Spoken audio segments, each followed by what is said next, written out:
वचन को गौर से सुने। लिखा है,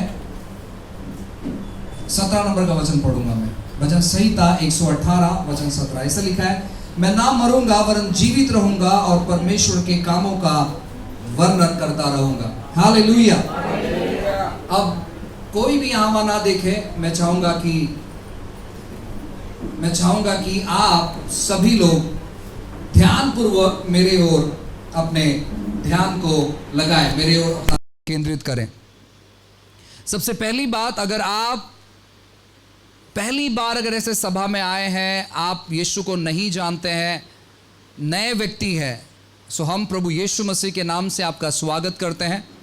और साथ ही साथ आपको ये भी बता देना चाहते हैं कि प्रभु यीशु मसीह बहुत अच्छे परमेश्वर हैं। हम अनेक साल से उन पर विश्वास करते हैं और उन्होंने हमारे जीवन में बहुत सारी अच्छी और भली चीज़ें की, और प्रभु आपके जीवन में भी अच्छी भली चीज़ करेगा। हालेलुया। कोई है ऐसे यहाँ पर पहली दफ़ा आया है, पहली बार? वाह, क्यों ना ताली बजाएं इनके लिए। Praise God. दूसरी चीज़ मैं आपको बताना चाहता हूँ, ये बहुत पुरानी कहावत है, पता नहीं किसने शुरू किया था, लेकिन ऐसे कहते हैं बहुत सारे लोग कि जब आप चर्च में जाओगे तो आपको वहाँ से ढेर सारा पैसा मिलेगा। सुना है आप लोगों ने? ओके, सो आज आपको पता चल गया होगा कि चर्च में आने के बाद ढेर सारा पैसा नहीं मिलता है, चर्च में आने के लिए आपको पैसा लगाना पड़ता है। तो ये गलत अफवाह है, ये अफवाह सच नहीं है। चर्च में आने के लिए आपको पैसा लगाना पड़ता है। देखो, हमारे पास जो चीज़ मुफ्त है हम वो चीज़ मुफ्त में देते हैं, उसके लिए कोई पैसा नहीं है। प्रभु ने जो चीज़ हमें मुफ्त में दिया है वो चीज़ हम आपको मुफ्त में बांटेंगे, लेकिन जिस चीज़ के लिए पैसा लगता है उसका भरपाई करना पड़ेगा। और जो कि आप लोगों की सहायता के द्वारा हम इस हॉल का रेंट या जो भी छोटा मोटा खर्चा है, आप लोग के मदद के ज़रिए हम उन सारे चीज़ों का जो भरपाई है या फिर जो दाम चुकता करना है उस दाम को चुकता करते हैं। सो ये झूठी कहावत है जो लोग ये कहते हैं कि चर्च में जाने के बाद आपको ढेर सारा पैसा मिलेगा। मैं लगभग 15-16 साल से प्रभु यीशु मसीह पर विश्वास कर रहा हूँ। 15-16 साल से, थोड़ा ज़्यादा ही हो गया रहेगा, कम नहीं, लेकिन मुझे किसी ने भी पैसा नहीं दिया कि आप आओ और आपको ढेर सारा पैसा मिलेगा, वरन काफ़ी बार मुझे अपना पैसा खर्चा करना पड़ता है। मैं जब प्रभु के पास आया था मेरे पास कुछ नहीं था, लेकिन परमेश्वर के आशीष जब मुझ पर आई तो परमेश्वर ने मुझे काबिल बनाया कुछ चीज़ों को करने के लिए। और प्रभु आने वाले दिनों में आपके जीवन में भी वैसे ही करेगा अगर आप लगातार तौर पर विश्वास करोगे तो। Hallelujah, praise the Lord. So जो नए लोग हैं, आप सुनते रहें, कुछ बातें आपको समझ में आएगी, कुछ बातें आपको समझ में नहीं आएगी, लेकिन आप अपने विश्वास का जो सफ़र आपने तय किया है, जो रास्ता अपना तय किया है, आप उस रास्ते पर से कभी हटे नहीं, उस रास्ते पर बने रहे। परमेश्वर आपके जीवन को आशीषित करेंगे। हालेलुया। अब जो विश्वासी है, मैं चाहूँगा कि कुछ समय तक आप सुने। आज से लगभग 15-20 साल के बाद, आज से लगभग 15 से 20 साल के बाद जिन अद्भुत सेवकों को हम देखते हैं वो सेवक नहीं रहेंगे। जो महान महान प्रभु के जन जिनको हम देखते हैं, जिनको हम पसंद करते हैं, वो नहीं रहेंगे। वो इस पृथ्वी को छोड़कर जाने पर है। कुछ सेवक ऑलरेडी इस पृथ्वी को छोड़कर चले गए हैं और कुछ सेवक जाने पर हैं क्योंकि वो अपने 60s और 70s में है। तो 15-20 साल के बाद वो यहाँ पर नहीं रहेंगे। और जिस पीढ़ी से हम गुजर रहे हैं, यानी जो जनरेशन को लेकर हम गुजर रहे हैं, जिस जनरेशन के साथ हम चल रहे हैं, जिस पीढ़ी के साथ हम चल रहे हैं, हम उनमें उतने बड़े सेवक को नहीं देख पाते, क्योंकि हमारी जो पीढ़ी के लोग हैं, लगभग जो 30, 40, 45 साल के उम्र वाले जो लोग हैं, आज वो लोग उस प्रकार का हृदय नहीं रखते हैं जिस प्रकार का हृदय वो सेवक लोग रखते थे जो आज एक बहुत अद्भुत सेवकाई कर रहे हैं। उस प्रकार का हृदय आज के सेवकों का नहीं है, आज की पीढ़ी का नहीं है। आज की जो जनरेशन है, आज का जो पीढ़ी है, वो पूरी तौर पर करप्ट हो चुका है, पूरी तौर पर खराब हो चुका है, हम कह सकते हैं। आप कहोगे पास्टर आप ऐसे क्यों कह रहे हैं? मैं डिक्लेयर नहीं कर रहा हूं, जो हकीकत है, जो सच है, वही मैं आपको आपके सामने रख रहा हूं। आज बहुत सारे गलत चीज है जो लोग करते हैं और उनको लगता है कि ये नॉर्मल है, कोई इतना बड़ा कुछ समस्या नहीं है। गर्लफ्रेंड होना इतना बड़ा कुछ समस्या नहीं है, बॉयफ्रेंड होना ओह इतना बड़ा कोई समस्या नहीं है। मैं आपसे कहना चाहता हूं ना, आज हमारे लिए गलत चीजें बहुत सामान्य बन गई है और उसी की वजह से परमेश्वर जिस प्रकार हमें इस्तेमाल करना चाहते हैं उस प्रकार हमारा वो इस्तेमाल नहीं कर पा रहे, क्योंकि हमारे हृदय में उनके लिए किसी प्रकार का भी जगह नहीं है। हमारे हृदय में परमेश्वर के लिए जगह नहीं है। आप कहोगे पास्टर अगर परमेश्वर के लिए जगह नहीं होता तो हम इतने दूर से यहां पर क्यों आते? मैं आपसे कहूं, पहले के जो सेवक थे या पहले के जो मसीह लोग थे उनमें और हम में फर्क क्या है? हम सभाओं में इसलिए आते हैं ताकि परमेश्वर का आशीष रूपी हाथ हमारे जीवन पर आए और परमेश्वर हमारे जीवन में कार्य करे। लेकिन पहले के जो लोग थे, जो मसीह लोग थे, वो इसलिए इकट्ठा नहीं होते थे कि परमेश्वर के आशीष को वो अनुभव करे। पहले के लोग इसलिए इकट्ठा होते थे कि परमेश्वर हम आपके लिए क्या कर सकते हैं ये आप हमें बताओ। लेकिन आज हम ऐसा नहीं करते। देखिए बाइबल में ऐसा लिखा है, जब आप यूहन्ना के बारे में पढ़ोगे, लिखा गया है कि जब यूहन्ना बपतिस्मा दे रहा था वहां पर कुछ लोग आए, मुझे लगता है कि शास्त्री लोग आए, नॉर्मल लोग आए, सैनिक लोग आए और उन्होंने पूछा कि हमें क्या करना पड़ेगा, आप जिस प्रकार प्रचार कर रहे हो हमें क्या करना पड़ेगा। यूहन्ना वहां पर प्रचार करने लगा कि अगर तुम्हारे पास 2 शर्ट है, 1 शर्ट दे दो। जो कर लेने वाले थे, टैक्स लेने वाले थे, उनसे उन्होंने कहा कि आप ज्यादा टैक्स मत लो। जो सैनिक वहां पर आए थे उन्होंने कहा कि तुमको जितना तनख्वाह मिलता है उससे ज्यादा पाने का लोभ मत रखो। यीशु मसीह के पास कुछ लोग आए, यीशु मसीह से सवाल उन्होंने किया कि हम परमेश्वर के राज्य में प्रवेश कैसे करें। यीशु मसीह ने कहा उनसे कि तुम्हारे पास जो भी कुछ है वो सब कुछ आप गरीबों में बांट दो और मेरे पीछे हो लो। बहुत सारे लोग, बहुत सारे मैं विश्वास करता हूं जो धनी लोग थे, यहां तो एक ही के बारे में लिखे, लेकिन बहुत सारे धनी लोग वहां से चले गए क्योंकि उनके लिए पैसा सबसे इंपॉर्टेंट था। यीशु मसीह ने जक्कई को देखा और जक्कई को देखने के बाद यीशु मसीह ने जक्कई से कहा कि जक्कई आज मुझे तेरे घर पर आना है। और जैसे ही यीशु मसीह जक्कई के घर पर गए, जक्कई कहता है कि परमेश्वर मैंने जिस किसी भी व्यक्ति का लूटा है मैं उसे 4 गुना वापस देता हूं और जो भी कुछ मेरे पास है वो सब बांट देता हूं। और वो स्टेटमेंट देने के बाद यीशु ने कहा कि आज इस घर में उद्धार प्राप्त हो। ये जक्कई ने ऐसे नहीं कहा अरे मैं बहुत बड़ा पापी हूं, मेरे पापों को क्षमा कर। लेकिन जक्कई ने क्या किया मालूम है कि जो सबसे इंपॉर्टेंट चीज है, मत्ती की किताब अध्याय 6 में जब आप पढ़ोगे लिखा गया कि हम 2 स्वामियों की सेवा नहीं कर सकते। 2 स्वामी शैतान नहीं है उसमें से एक, 2 स्वामी, एक है पैसा और दूसरा है परमेश्वर। लेकिन आज हम मसीह लोग, हमारा हृदय ऐसे बन गया है कि परमेश्वर हमारे जीवन में ये चीज करना ही चाहिए। प्रभु मुझे ये चीज आपसे चाहिए। हम परमेश्वर को ये नहीं कहते कि प्रभु आप क्या चीज चाहते हो आप मुझे बताओ और मैं उस प्रकार का जीवन जीने के लिए तैयार हूं। लेकिन हम हमेशा हमारी प्रार्थनाओं में, हमारे उपवास में, हम जहां भी जाते वहां पर हमारी एक ही अपेक्षा होती है कि प्रभु आपसे मुझे क्या मिलेगा। आप समझ पा रहे हैं? पहले के जो पीढ़ी के लोग थे वो यह कहते थे कि प्रभु मुझे बता मुझे क्या करना है। लेकिन हमारी जो पीढ़ी के लोग हैं आज हम कहते हैं कि परमेश्वर आप मेरे लिए ये करें। मुझे दुख होता है बहुत जब मैं सेवकों को देखता हूं, हमारे पीढ़ी के सेवक। मैंने एक व्यक्ति को देखा जो बहुत अच्छे सिंहासन पर बैठा हुआ है, बहुत अच्छा, उन्होंने एक हाई नेक चेयर उन्होंने बनाया, इतना बड़ा कुर्सी, और वहां पर वो व्यक्ति बैठा है, अपने आप को भविष्यवक्ता कहता है और वहां से वो प्रोफेसी करता है। और हम जो लोग हैं, हमारे पीढ़ी के लोग, हमें बहुत अच्छा लगता है, वाओ ये कितना अद्भुत, he is a mighty man of God, ये प्रभु का बहुत अद्भुत व्यक्ति है, जन है।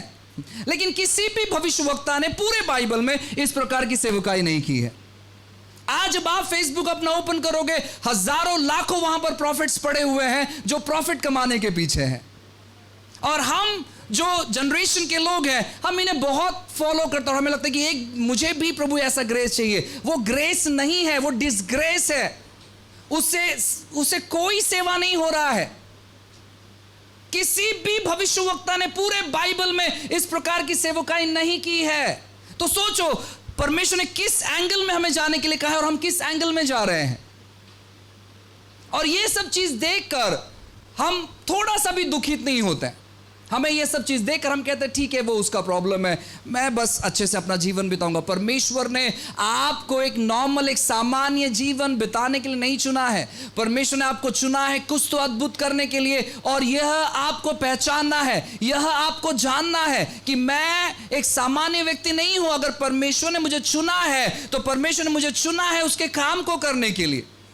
आपकी प्रार्थना यह नहीं होनी चाहिए कि प्रभु मुझे इस चीज की आवश्यकता है, प्रभु मुझे इस चीज की जरूरत है। आपकी प्रार्थना होनी चाहिए कि परमेश्वर मैं आपके लिए क्या कर सकता हूं, आपने मुझे कौन से मकसद से चुना है। यहां पर दाऊद कहता है कि मैं मरूंगा नहीं, मैं जिंदा रहूंगा और आपके कार्य का मैं वर्णन करूंगा।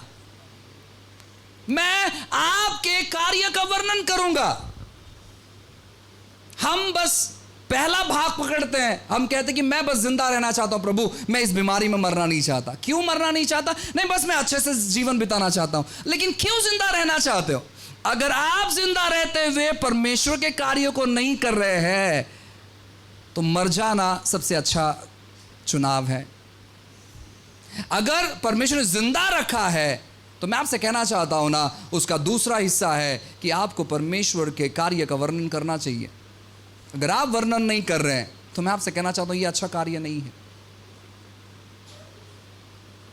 हमारे घर में बहुत सारी अच्छी बातें होनी चाहिए। देखो यहां पर क्या लिखा है, 15 नंबर का वचन, भजन संहिता 118 का 15, ऐसे लिखा है पहला भाग, धर्मियों के तंबुओं में जय जयकार और उद्धार के ध्वनि हो रही है। धर्मियों के तंबू में जय जयकार की ध्वनि उठ रही है। लेकिन आज समस्या यह है कि धर्मी जन भूल गए कि वो धर्मी है और वो लड़ते झगड़ते हैं और नकारात्मक चीजों की ध्वनि निकल रही है। आज हम तकरार पर तकरार करते हैं, हमारी प्रार्थनाओं में कंप्लेंट्स के अलावा कुछ नहीं होता है। परमेश्वर नहीं चाहता जिस प्रकार का जीवन शैली हम बिता रहे हैं उस प्रकार का जीवन शैली हम बिताएं। परमेश्वर ने आपको यूं ही नहीं चुना। अगर आप यीशु मसीह के नाम पर विश्वास करते हैं, आप सबसे धन्य लोग हैं। मुझे नहीं मालूम कि आप अपने आने वाले 20 साल को कैसे देखते हैं, लेकिन मैं अपने आने वाले 20 साल के लिए मैं तैयारी कर रहा हूं। मैं बैठा नहीं रहना चाहता। परमेश्वर ने पूरे इतिहास में कभी भी ऐसे व्यक्ति का इस्तेमाल नहीं किया जो बैठा हुआ है। आप जो गाड़ी पार्क की गई है उसको एक जगह से आप दूसरी जगह नहीं ले जा सकते, उसको स्टार्ट करना बहुत जरूरी है। आपका जीवन जो परमेश्वर ने अपना बनाया है, आप अपने नहीं हो। बाइबल कहता है कि आपको खरीदा गया है और वह भी यीशु मसीह के लहू के द्वारा। अगर आपने यीशु मसीह को स्वीकार किया है तो यह परमेश्वर का बहुत बड़ा अनुग्रह आप पर है, क्योंकि अगर आप आज मर जाए तो आप परमेश्वर के उपस्थिति में रहेंगे। पृथ्वी पर आपके शरीर को छोड़कर जाना यह मृत्यु नहीं है। मसीहों के लिए मृत्यु नहीं है, मसीहों के लिए केवल जिंदगी है। आपका शरीर भले इस पृथ्वी पर रहेगा लेकिन आप परमेश्वर के सामने उपस्थित रहोगे, आप परमेश्वर को अनुभव करोगे। लेकिन जब तक आप शरीर में हैं, आपको परमेश्वर के कार्यों को करना है। जरूरी नहीं कि आपको माइक की जरूरत है, जरूरी नहीं कि आपको बड़े सभाओं की जरूरत है। परमेश्वर ने जहां कहीं रखा है अपने जीवन को समर्पित करो उसके कार्यों को वर्णन करने के लिए।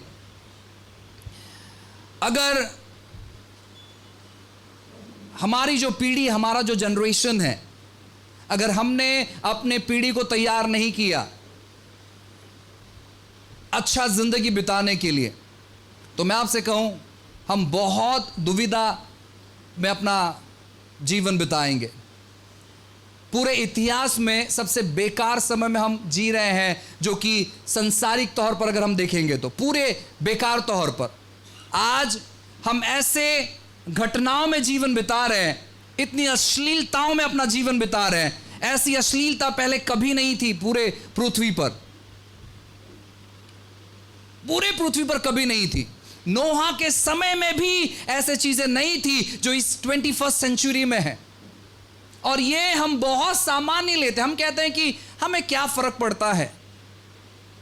प्रेज गॉड, अगर ऐसी हादसा आपके साथ नहीं हुआ है तो प्रभु की स्तुति हो। ऐसी बातें अगर आपके घर तक नहीं पहुंची है, आप अपने पीढ़ी को आप तैयार करें, आप अपना जीवन समर्पित करें, आप परमेश्वर के लिए अपना जीवन बिताना शुरू करें। हम बहुत सारे मसीह लोग हैं, लेकिन हम इस संसार पर प्रभाव नहीं डाल पा रहे। क्यों? क्योंकि हमारा जीवन भी शायद उसी प्रकार का जीवन है जिस प्रकार का जीवन संसारिक लोग जी रहे हैं। अगर आप उनमें से एक है, आपके पास एक बहुत बड़ा मौका है। इसको गवाइए नहीं, इसको गवाइए नहीं। आने वाले 20 साल के बाद आपको कोई बहनहीन नहीं दिखेंगे, क्योंकि वो लगभग 15-20 साल में इस पृथ्वी को छोड़कर वो चले जाएंगे। और हमारी जो पीढ़ी है वो कभी वहां तक नहीं पहुंच पाती, क्योंकि उनको किसी प्रकार का त्याग करना नहीं आता है। उनको सारी सहूलियत चाहिए, उनको हर एक चीज रेडीमेड चाहिए।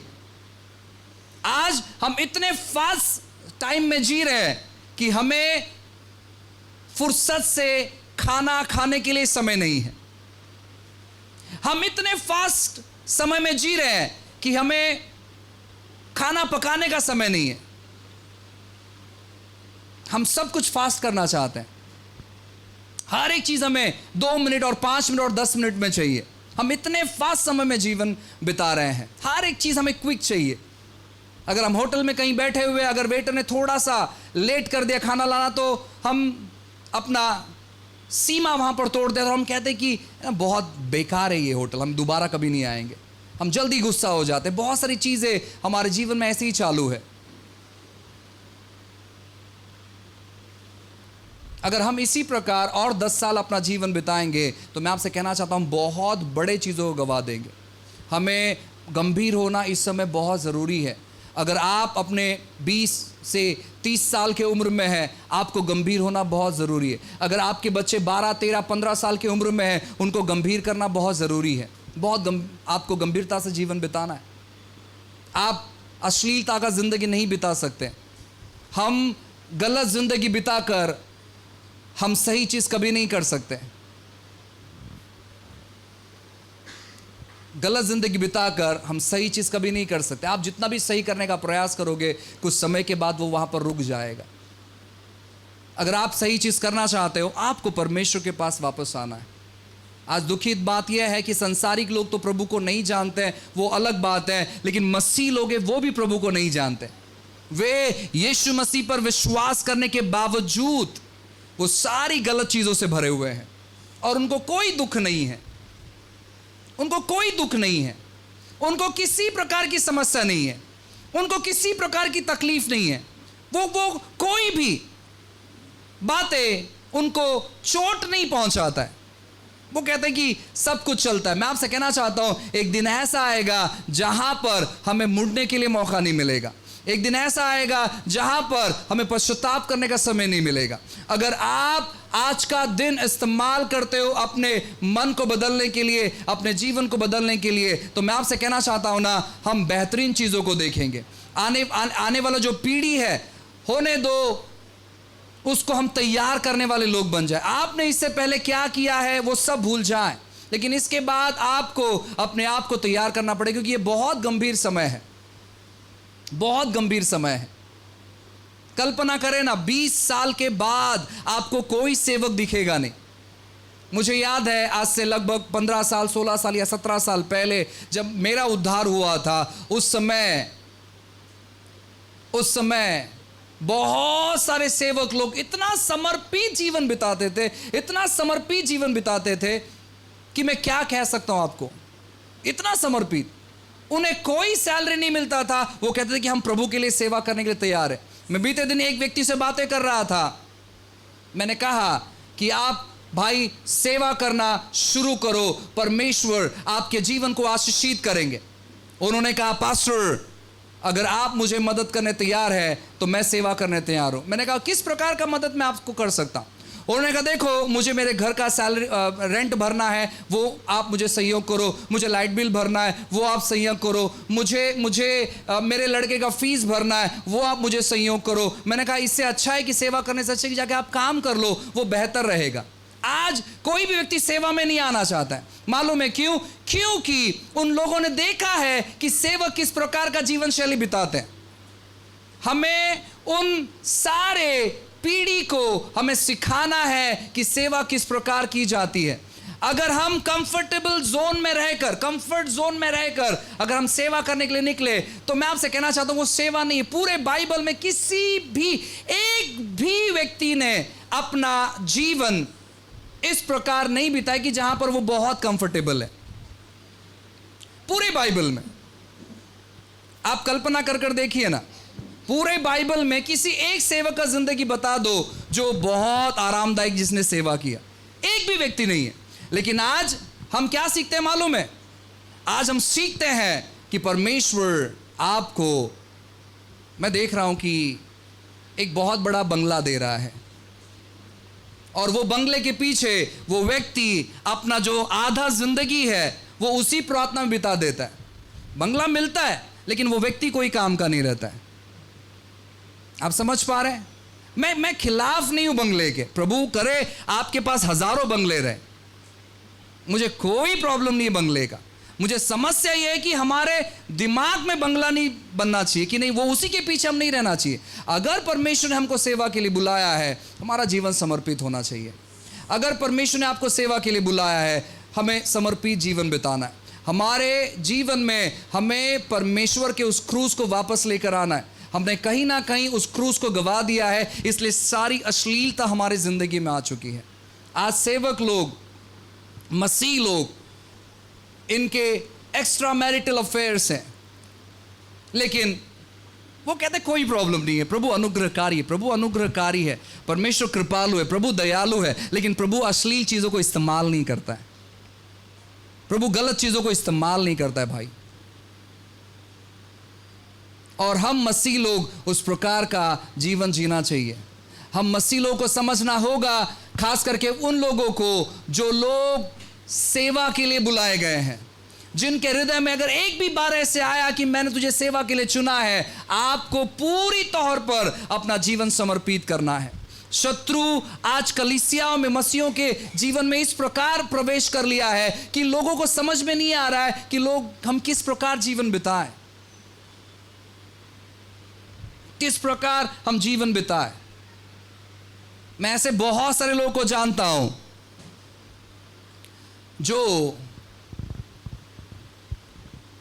अपना जीवन गलत तौर पर बिताते हैं, और उनका जो अगुवा है वो भी उसी प्रकार जीवन बिताता है, और वो एक दूसरे को संयोग करते हैं, सपोर्ट करते हैं। मैं ऐसे बहुत सारे लोगों को जानता हूं।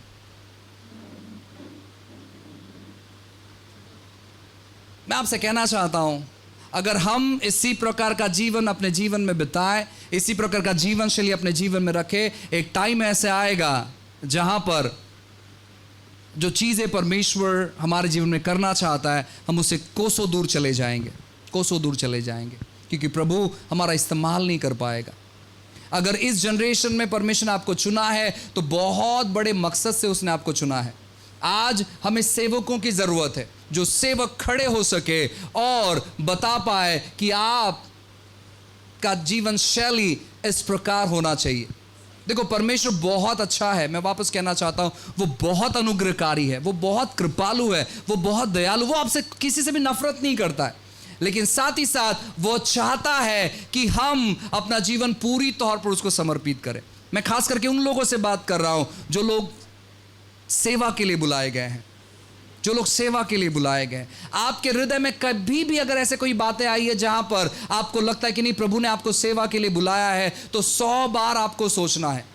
आप कभी भी कंफर्ट जोन में रहकर आप सेवा कभी नहीं कर पाओगे। अगर आप इंतजार कर रहे हो कि पास्टर हम सेवा करना चाहते हैं लेकिन पहले ये चीज हो जाए उसके बाद हम सेवा करेंगे, आप मर जाओगे, लेकिन वो चीज कभी आपके लाइफ में नहीं आएगा। क्यों? क्योंकि आपने अपने आप को एक कंफर्ट जोन में रख दिया है। कोई भी सेवक उस प्रकार उसने सेवा नहीं किया है। सब लोगों ने विश्वास के साथ सेवा करना शुरुआत किया है, और आपको भी वो कदम उठाना बहुत ज़रूरी है। अगर परमेश्वर ने आपको बुलाया है, आपको चुना है, आपको पता है कि आप एक विश्वासी हो, तो अपने आप को एक सेवक के रूप में देखना चालू करो। हर एक उस व्यक्ति से दूर रहो जो व्यक्ति अश्लीलता में अपना जिंदगी बिताता है। हर एक उस चीज से दूर रहो जो चीजें आपको प्रभु की उपस्थिति से दूर लेकर जाती है। हर उन बातों से दूर रहो जो बातें आपको प्रार्थना से दूर लेकर जाती है। और चुनाव आपको करना है।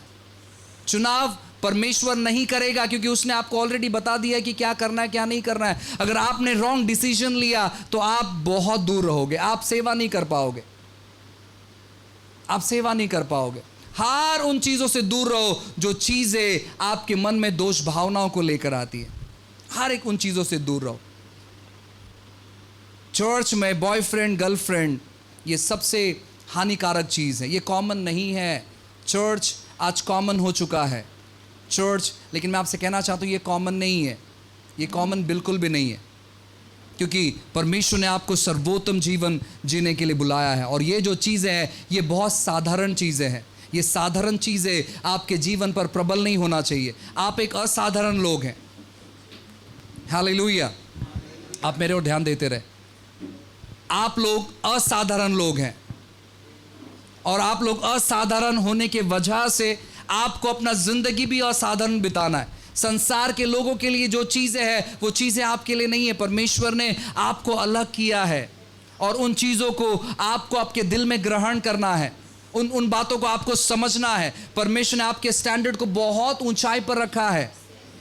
आप नीचे स्टैंडर्ड वाले नहीं है, आपको परमेश्वर ने बहुत ऊंचे लेवल पर रखा है। और जो ऊंचे स्तर पर है, मैं आपसे कहना जो पाप जो है वो बहुत निचला स्तर है, बहुत निचला स्तर है। परमेश्वर ने वहां से उठाकर आपको अपने सिंहासन के पास रखा है। हालेलुया। कुछ एक कोई तो एक शीर्षक है, किसी प्रचारक ने प्रचार किया था कि परमेश्वर ने आपको महल से उठाकर महल में रखा है।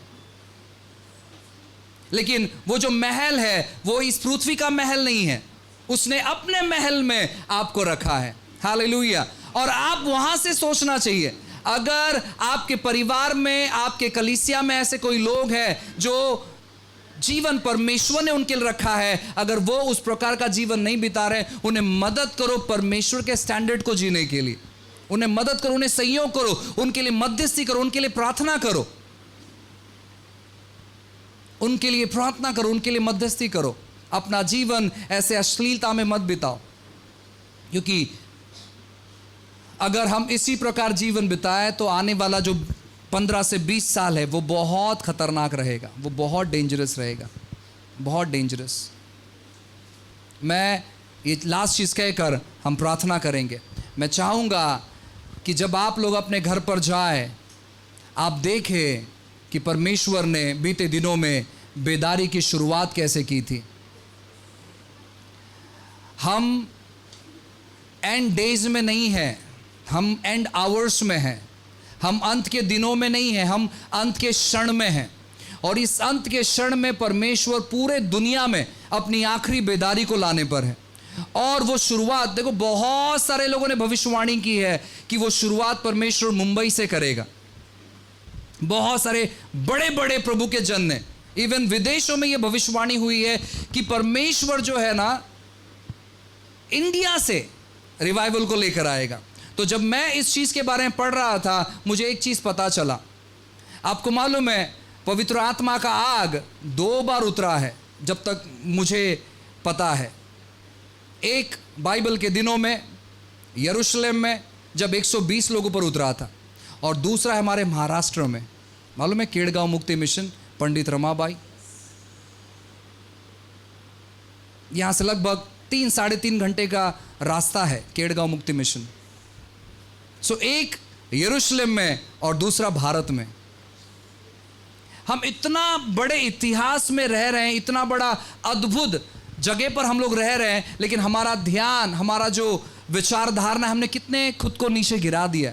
हमें ये सोचने की ज़रूरत है कि परमेश्वर आप मेरा इस्तेमाल करें इस आखिरी बेदारी में। जब आप ये प्रार्थना करना चालू करोगे, परमेश्वर आपके अंदर बोझ देगा प्रार्थना करने के लिए, मध्यस्थी करने के लिए, और जो लोग यीशु को नहीं जानते हैं उन लोगों तक यीशु का समाचार लेकर जाने के लिए। आपके पास समय नहीं रहेगा फालतू का फोन में समय बिताने के लिए, आपके पास समय नहीं रहेगा फालतू का फेसबुक पर समय बिताने के लिए, आपके पास समय नहीं रहेगा फालतू का इंस्टाग्राम पर वीडियोस बनाने के लिए, रील्स बनाने के लिए, आपके पास समय नहीं रहेगा फालतू लोगों के साथ घूमने फिरने के लिए जो पाप से मुड़ना नहीं चाहते हैं। आपके पास समय नहीं रहेगा। आप केवल सोचोगे कि परमेश्वर आप मेरा इस्तेमाल करें। आप अपने कमरे में बंद रहोगे हफ्ते के 6 दिन, और एक दिन जाकर परमेश्वर के सुसमाचार को आप लोगों के साथ बांटोगे। अगर आपको मालूम पड़ेगा कि परमेश्वर ने आपको क्यों बुलाया है, अपने आप को प्रिपेयर करना चालू करें, अपने आप को तैयार करना चालू करें, क्योंकि बेदारी बहुत करीब है। आज जितने भी अद्भुत सेवक, जो बड़े बड़े सेवक हैं, जब आप उनके संदेशों को सुनोगे, क्योंकि मैं लगातार सुनते रहता हूं, वो लोग केवल इस समय बेदारी के बारे में बात कर रहे हैं, उसके अलावा कोई किसी चीज के बारे में बात नहीं कर रहा है। वो केवल प्रचार कर रहे हैं कि परमेश्वर जल्दी आने पर है और वो अपने दुल्हन को लेने के लिए आने वाला है, और हमें इसके लिए तैयारी करना है। क्योंकि हर जगह हर एक महान भविष्यवक्ता वो यही कह रहे हैं कि अपने आप को आपको प्रिपेयर करना है, और कलीसिया ये हमारा समय है जहां पर हम अपने आप को तैयार करें। आपको तैयार कैसे करना है मालूम है क्या? परमेश्वर के काम को करते हुए। आप जब अगर प्रभु के काम को नहीं करें तो आप प्रिपरेशन नहीं कर सकते। जब आप प्रभु के काम को तैयार करें, परमेश्वर आपसे मुलाकात करेगा, प्रभु आपसे बातें करेगा, परमेश्वर आपसे कहेगा कि कौन सा चीज करना है। यीशु मसीह जब मरकर जिंदे हो गए, आप शायद घर पर जाकर पढ़कर देखिए, उन्होंने एक भी आदमी को ठीक नहीं किया। यीशु मसीह जब मरकर जिंदे हो गए, उन्होंने किसी भी प्रकार के चिन्ह चमत्कार को नहीं किया। हम चिन्ह चमत्कार के खिलाफ नहीं है, हम हीलिंग से खिलाफ नहीं है, लेकिन मैं आपको बता रहा हूं महत्व क्या है। यीशु मसीह जब मरकर जिंदे हो गए, उन्होंने 40 दिन अपने चेलों के साथ समय बिताया, और 40 दिन बाइबल कहता है, जब आप प्रेरितों के काम में पढ़ोगे लिखा कि 40 दिन वो परमेश्वर के राज्य के बारे में लोगों से बात करने लगे, उन्हें उभारने लगे। जो लोगों का हृदय ठंडा पड़ चुका था सेवा से, यीशु मसीह एक एक व्यक्ति जाकर बात कर रहे थे और उन्हें कह रहे थे कि तुम वापस सेवा में आ जाओ, तुम वापस सेवा करना चालू करो। यीशु मसीह आपके हृदय पर खटखटा रहा है इस समय, और वो कहना चाहता है कि मैं तुझे वापस बुलाना चाहता हूं कि क्या तू मुझसे प्यार करता है। अगर तू मुझसे प्यार करता है तो मेरे भेड़ जो खो चुके हैं उन लोगों तक जाकर पहुंच, उन लोगों को जाकर मिल, उन लोगों से बातें कर, क्योंकि मैं उनसे प्यार करता हूं। मैं अब जाने पर हूं, लेकिन मैंने तुझे यहां पर रखा है ताकि तू उनसे बातें कर पाए। हालेलुया। मसीह जीवन केवल चर्च में आकर हमारे सर पर कोई सेवक आकर हाथ रखे उतना नहीं है। मसीह जीवन है परमेश्वर के अग्नि को लोगों के हृदय तक हम पहुंचाए, और ये हमारा कर्तव्य है। जब आप इन चीज़ों को अनुभव करोगे, प्रभु अद्भुत चीज़ें आपके जीवन में करेंगे। हालेलुया। आइए हम 1 मिनट के लिए खड़े हो जाए, अपनी आंखों को बंद करें और हम कहें कि प्रभु मुझे मदद कर, मुझे सहायता कर परमेश्वर। प्रभु मैं किसी प्रकार के पाप में अपना जीवन नहीं बिताना चाहता, मैं किसी प्रकार की गलत चीजों में अपना जीवन नहीं बिताना चाहता।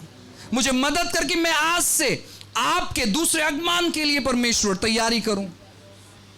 मेरे संपर्क में जो लोग हैं जो नहीं जानते आपको, उन लोगों तक मैं आपके सुसमाचार को लेकर जाने वाला व्यक्ति बनूं। आइए अपने हृदय को खोले और प्रार्थना करें प्रियो, प्रार्थना करें, क्योंकि परमेश्वर कुछ तो करेगा, प्रभु कुछ तो करेगा। प्रभु ने खेल खेलने के लिए आपको नहीं बुलाया है। आप कभी गिर जाएं, कभी उठ जाएं, इस प्रकार का जीवन आपका नहीं है। आपका जीवन परमेश्वर ने मजबूत बनाया, आपको खरीदा गया उसके लहू से। Thank you Lord Jesus, hallelujah. आइए आइए प्रार्थना करें कि प्रभु अनुग्रह करे, परमेश्वर आपकी दया, आपकी कृपा प्रभु मेरे जीवन पर बरसे। Thank you Lord Jesus. आइए प्रार्थना करें। कोई भी व्यक्ति शांत नहीं बैठेगा, प्रार्थना करें। आप जानते हो समस्या क्या है, आपको जानते हो कि आप क्या देखते हो, आपको जानते हो कि आपका हृदय कहां भागता है, आप जानते हो कि आप कौन सा सोच रखते हो, आप हर एक चीज जानते हो। Thank you Lord. प्रभु हमें मदद कर, हमें सहायता कर परमेश्वर। प्रभु आपका वचन कहता है कि धर्मी जन के तंबुओं में जय जयकार की ध्वनि उठती है। प्रभु जी हमारे घरों में प्रभु जी आपके कार्य का वर्णन होने पाए। हम जहां भी जाए प्रभु जी आपकी उपस्थिति हर एक उन व्यक्ति को घेरे प्रभु, जिससे मुलाकात करे। कोई बात हम पर प्रबल नहीं हो सकता। यीशु के नाम से उन सारी चीजों को खंडित करते हैं। सारे गलत रिलेशनशिप टूट जाए ऐसे हम प्रार्थना करते हैं। पाप यीशु के नाम से टूट जाए ऐसे हम प्रार्थना करते हैं। प्रभु आपका अनुग्रह प्रबल हो लोगों की जिंदगी में। प्रभु लोगों को शक्ति और सामर्थ्य हर एक पापों को नकारने के लिए आइए इस समय प्रभु को पुकारे, प्रभु को कहे कि प्रभु मुझे मदद कर, जैसे आप चाहते हैं वैसे जीवन बिताने के लिए मुझे मदद कर परमेश्वर। मैं ऐसी संगति में रहना चाहता हूं जो संगति आग से भरी हुई है।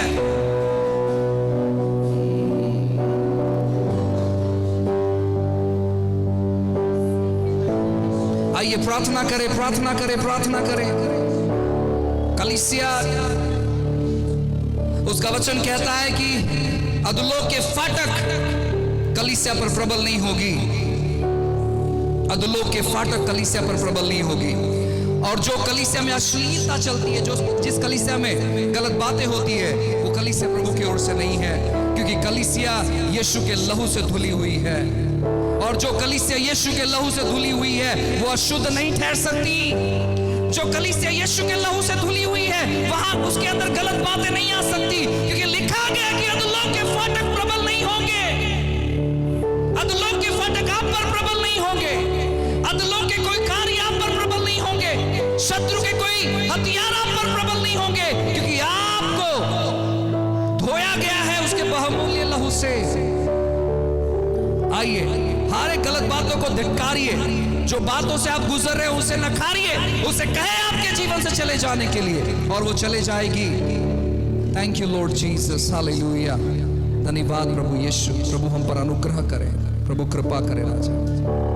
Thank you Lord, thank you Jesus, hallelujah.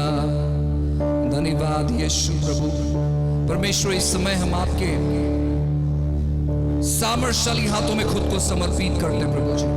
हमारे मनों को, इच्छाओं को प्रभु आपके हाथों में समर्पित करते हैं। हमें मदद कर प्रभु इस अंतिम बेदारी में सहभागी होने के लिए। प्रभु हम बैठे नहीं रहना चाहते परमेश्वर। प्रभु हम प्रार्थना करते हैं खास करके आज जितने भी लोग यहाँ पर जमा हुए, जितने भी लोगों तक हमारी वाणी पहुंच रही है प्रभु जी, शब्द पहुंच रहे प्रभु जी, उनके हृदय में प्रभु जी फिर एक बार उस गर्माहट को तैयार कर। प्रभु ये लोग शांत नहीं बैठ सकते। आपने इन्हें चुना है परमेश्वर, आप इन्हें मदद और सहायता करें प्रभु जी। यीशु के नाम से प्रभु जी लगने वाली सारी आवश्यकताओं को प्रभु आप पूरा करें। और प्रभु आपने अनुग्रह किया, धन्यवाद देते परमेश्वर राजा। सारी बातें प्रभु आपके हाथों में समर्पित करते हैं। प्रभु आपने अनुग्रह किया, धन्यवाद देते राजा। Thank you Lord, hallelujah. प्रभु होने दे हमारे तंबुओं से, हमारे घरों से जय जयकार की ध्वनि निकलने दे। हमारे घरों से प्रभु जी, हमारे तंबू से परमेश्वर राजा आपकी महिमा उभरने दे प्रभु जी। फिर एक बार वो शकायना ग्लोरी, वो शकायना महिमा परमेश्वर लोग अनुभव करे प्रभु जी। जब भी व्यक्तिगत प्रार्थना करे प्रभु जी, जब भी व्यक्तिगत अपना जीवन बिताए, तो ये अनुभव करे आपकी उपस्थिति प्रभु उनके साथ 24 घंटे। इनके मनों को, इनके सोचों को प्रभु यीशु के नाम से हम शुद्ध कर दें।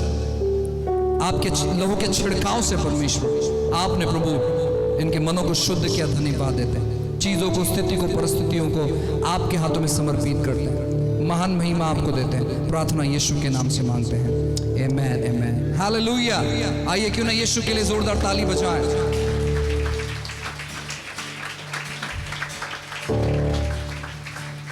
ये समय है जहां पर हम ऑफरिंग लेंगे। मैं चाहूंगा कि आप अपने ऑफरिंग को अपने हाथों में ले।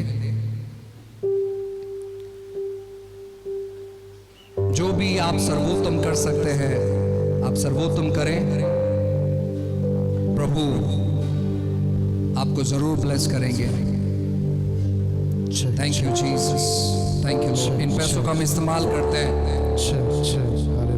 ऐसी सभाएं करने के लिए बहुत सारी अलग अलग जगहों में। Thank you Jesus.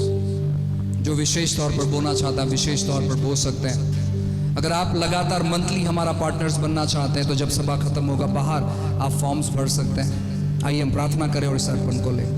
Thank you Lord. प्रभु जी, आप हृदय को जांचने वाले और प्रभु जी हमारे हाथों को देखने वाले ईश्वर। प्रभु हम प्रार्थना करते हैं इस समय जो लोग अपने कमी घटी से बोर है प्रभु आप उन्हें जानते हो। प्रभु उन्हें मदद कर, उन्हें सहायता कर प्रभु, अद्भुत तौर पर प्रभु उनके स्रोत को ब्लेस कर, उनके जरियों को ब्लेस कर प्रभु। होने दें कि वे आपको अपना स्रोत माने, वे आपको अपना जरिया माने परमेश्वर। उनके हृदय से बातें कर परमेश्वर राजा। प्रभु हम प्रार्थना करते परमेश्वर राजा अच्छी कटनी ये काटने पाए, जो ये बोर है प्रभु जी उनके वैसे कटनी ये काटने पाए। आपने अनुग्रह क्या धन्यवाद देते हैं यीशु के नाम से ये मैं। आइए हम इस अर्पण को लेंगे। Thank you Jesus, thank you Lord. क्योंकि जिंदा खुदा है हमारा, जिंदा खुदा है हमारा, क्योंकि जिंदा खुदा है हमारा, जिंदा खुदा है हमारा, क्योंकि जिंदा खुदा है हमारा, जिंदा खुदा है हमारा, कि जिंदा खुदा है हमारा, जिंदा खुदा है हमारा। चांद सूरज की प्रस्तिश हम नहीं करते, चांद सूरज की प्रस्तिश हम नहीं करते, दुनिया के महबूदों के आगे नहीं झुकते, दुनिया के महबूदों के आगे नहीं झुकते, क्योंकि जिंदा खुदा है हमारा, जिंदा खुदा है हमारा, क्योंकि जिंदा खुदा है हमारा, जिंदा खुदा है हमारा। तेरे गम को बढ़ा देंगे वो तुझे ना शिफा देंगे, तेरे गम को बढ़ा देंगे वो तुझे ना शिफा देंगे। जो हुए मिट्टी के ढेर वो किसी को क्या देंगे, जो हुए मिट्टी के ढेर वो किसी को क्या देंगे। इसलिए घर घरों के हम नहीं जाते, इसलिए दर घरों के हम नहीं जाते, क्योंकि जिंदा खुदा है हमारा, जिंदा खुदा है हमारा, क्योंकि जिंदा खुदा है हमारा, जिंदा खुदा है हमारा। मेरे खुदावन तेरी सना में जिंदगी भर गाऊंगा, मेरे खुदावन तेरी सना में जिंदगी भर गाऊंगा, मेरे खुदावन तेरी सना में जिंदगी भर गाऊंगा, मेरे खुदावन तेरी सना में जिंदगी भर गाऊंगा, क्योंकि जिंदा खुदा है तू मेरा, जिंदा खुदा है हमारा, क्योंकि जिंदा खुदा है हमारा, जिंदा खुदा है हमारा, क्योंकि जिंदा खुदा है हमारा, जिंदा खुदा है हमारा।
आंखों को बंद करें।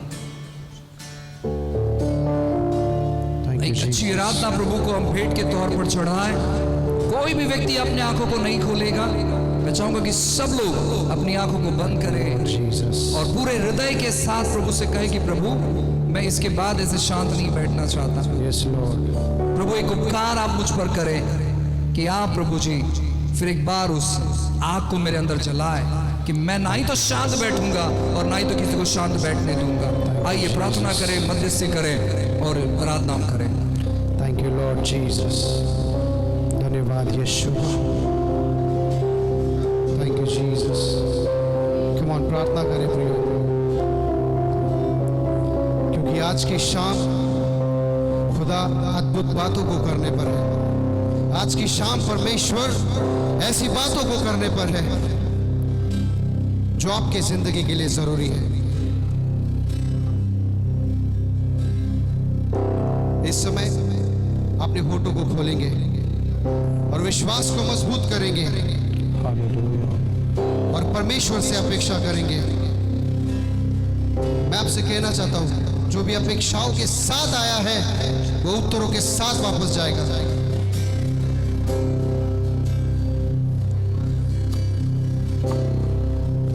बाइबल में हम देखते हैं प्रियो कि उन 120 लोगों के ऊपर पवित्र आत्मा उतरा था। वो ऐसे ही नहीं उतरा था प्रियो, वो 120 लोग मिलकर प्रार्थना कर रहे थे लगातार तौर पर। वो एक मन होकर प्रार्थना कर रहे थे, वो एक विश्वास में, एक आत्मा में प्रार्थना कर रहे थे और वही कारण था कि स्वर्ग उनके ऊपर खुल गया। आज कितने लोग तैयार हैं एक मन होकर, एक आत्मा में होकर प्रार्थना करने के लिए, क्योंकि स्वर्ग आज हमारे लिए खुलने वाला है, क्योंकि वही परमेश्वर हमारे बीच में मौजूद है। जैसे उस वक्त अग्नि के द्वारा सामर्थ उतरी थी, पवित्र आत्मा उतरा था, वही चीज यहां पर हो सकती है अगर आप अपेक्षा करते हो, अगर विश्वास करते हो। अपनी आंखों को बंद करें, हर कोई अपने हाथों को स्वर्ग की ओर उठाए और परमेश्वर के उन बातों को महसूस करना शुरू करें। इस भीड़ में कोई तो व्यक्ति होगा जो खुदा को इस समय पुकार रहा है। वो आपके अकेलेपन को दूर करने आने वाला है, वो आपकी कमजोरी में बल देने के लिए आ रहा है, वो आपको शिफा देने के लिए आ रहा है, वो आपको बंधनों से आजाद करने के लिए आ रहा है। क्या प्रार्थना करें, उसे कहे परमेश्वर हम तैयार हैं। हाथों को स्वर्ग की ओर उठाए, उसे कहे परमेश्वर हम तैयार हैं। तू कार्य कर खुदा, तू कार्य कर परमेश्वर, हम तैयार हैं। जैसे उन 120 लोगों के ऊपर उतर गया था परमेश्वर, हम तैयार हैं खुदा, तू हमारे ऊपर भी उतर जा। वो कलाज और युगान युग एक समान रहने वाला परमेश्वर है। जो सामर्थ उस वक्त थी वही सामर्थ इस वक्त भी उतरने पर है। प्रार्थना करें, अन्य भाषाओं में प्रार्थना करना शुरू करें। जितने लोग अन्य भाषाओं में प्रार्थना कर सकते हैं प्रार्थना करना शुरू करें, क्योंकि ये समय आपका है प्रियो, ये समय आपका है। इसे गवाओ नहीं, इसे व्यर्थ मत जाने दो, ये समय आपका है। परमेश्वर अद्भुत बातों को करने पर है। अद्भुत बातें, वो बातें जो आपने कभी देखी नहीं, जो आपने कभी सुनी नहीं, ऐसी बातें परमेश्वर आपकी जिंदगी में कर रहा है इस समय। वो देखो परमेश्वर की सामर्थ यहाँ पर मौजूद है प्रियो, वो छू रहा है आपको, वो आपकी कमजोरी को दूर कर रहा है, वो आपके बंधनों को तोड़ रहा है। श्राप यीशु के नाम से टूट रहे हैं, स्वर्ग खुल चुका है और स्वर्गीय वातावरण यहाँ पर उतर चुका है प्रियो। तुम महसूस करना शुरू करें, शुरू करें प्रियो, बातें करना शुरू करें उस परमेश्वर से।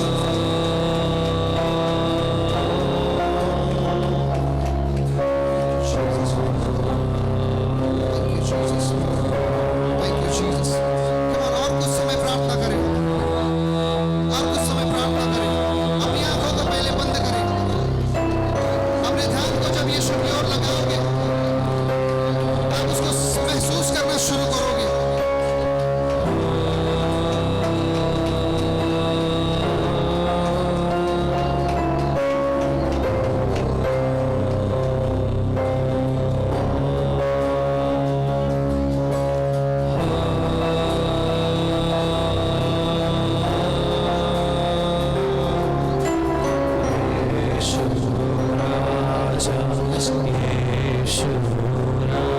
लोग गाएंगे, सभी लोग गाएंगे यीशु राजा, सभी लोग गाएंगे, क्योंकि यीशु नाम में सामर्थ्य है। जब आपकी जुबान से आप यीशु का नाम लेते हैं, वो सामर्थ्य आप अपनी जिंदगी में महसूस करते हैं। सभी लोग यीशु का नाम लेना शुरू करें।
Let's lift our hands on high. Come on, let's worship Him sometime. अपने हाथों को उठाएं, कुछ देर और आराधना करें। This is not a normal presence we have here. अब ये प्रभु की उपस्थिति हमारे मध्य में है। It's not a normal ये presence. सामान्य उपस्थिति नहीं है, It's a mighty ये presence. अद्भुत उपस्थिति है। I want just everybody lift your hands high. मैं चाहता हूँ कि सभी लोग अपने हाथों को ऊंचाई पर उठाएं। Just everyone. हर एक लोग, Let every instrument be lower, please. और जितने भी इंस्ट्रूमेंट से थोड़े कम कर दो। Just everybody lift your hands. सभी लोग अपने हाथों को उठाएं। How many people want victory? कितने लोग विजय चाहते हैं? Shout now for your victory. अपने विजय की घोषणा करो अब, Shout loudly. और जोरों से घोषणा करो। Your victory is yours now. अब विजय आपका है, Victory is in this place. और विजय इस जगह पर है। Victory is in this place. आपकी विजय इस जगह पर है, Victory is in this आपका place. विजय इस जगह पर है, There is victory. और ये विजय है, The anointing of victory is here. और उस विजय का अभिषेक यहाँ है। It's amazing. ये अद्भुत है। Hallelujah. Father, anoint पिता अभिषेक कर this people of yours आपके लोगों को, and glorify your name. अपने नाम की महिमा कर, In Jesus' name. यीशु के नाम से। Amen. आमीन। Hallelujah. Hallelujah. It's so wonderful for all of you to be here. और बहुत खुशी की बात है कि आप सभी यहाँ हैं। Amen. Auntie, please come. We have a wonderful woman of God in our midst. और प्रभु की महान जन हमारे मध्य में है, She's a wonderful preacher. और एक अद्भुत प्रचारक है, And she been entertaining us from a longer time in the Word. और वचन में बहुत समय से वो हमें मार्गदर्शन कर रहे हैं। आंटी विषय मराठीतच बोलायला बरं आहे, कारण तुम्हाला सांगू द्या आंटी मराठीचा उत्तम वक्ता आहे. आणि मला तुम्हाला सांगू द्या, संपूर्ण लॉकडाऊनमध्ये देवाने अद्भुत उपयोग केला. आणि मला तुम्हाला सांगू द्या, आता आंटी, मी आंटी नाही बोलणार, पण मी आता काही वेगळं बोलू शकतो, म्हणजे पास्टर बोलू शकतो त्यांना मी. पण तुम्हाला मला एक सांगू द्या, इथून पुढं खाली बसायचं नाही. देव तुम्हाला उंच घेऊन जाईल. आणि मला तुम्हाला सांगू द्या, मी तुमच्या जीवनावरती बोलतो ह्यावेळेस, आणि मला तुम्हाला सांगू द्या, आजच्या दिवसानंतर तुमच्या घरातल्या प्रत्येक गोष्टी बदललेल्या आहेत. आणि मला तुम्हाला सांगू द्या, oh fresh, oh fresh anointing on this lady, fresh presence. देव म्हणतो, तू जेवढी रडलीस, तुझे रडायचे दिवस संपतात. आणि देव म्हणतो, तुला सन्मान मिळेल. देव म्हणतो आता एकटे नाही राहणार, तू जाणार तिथं मी तुझ्या बरोबर जाईल. आणि बघ